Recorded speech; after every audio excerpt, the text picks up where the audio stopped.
আমি জামা কিভাবে কাটিং করি দেখো। আমি আজকে জামার হাতা কাটিং করছি।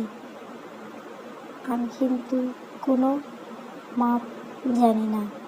প্রথমে পুরানো জামার হাতা দিয়ে এই কাটিংটা করেছি, আর এই জামার হাতাটা দিয়ে আর একটা নতুন জামার হাতা তৈরি করছি। কোনো মাপ সাইজ আমি জানি না। পুরানো জামা দিয়ে আমি জামা তৈরি করি, আর সবার কিন্তু খুব পছন্দ হয়।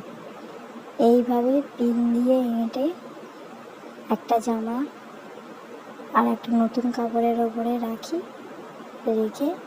দাগ দিয়ে এভাবেই কাটি আমি, আর সবার খুব পছন্দ হয়।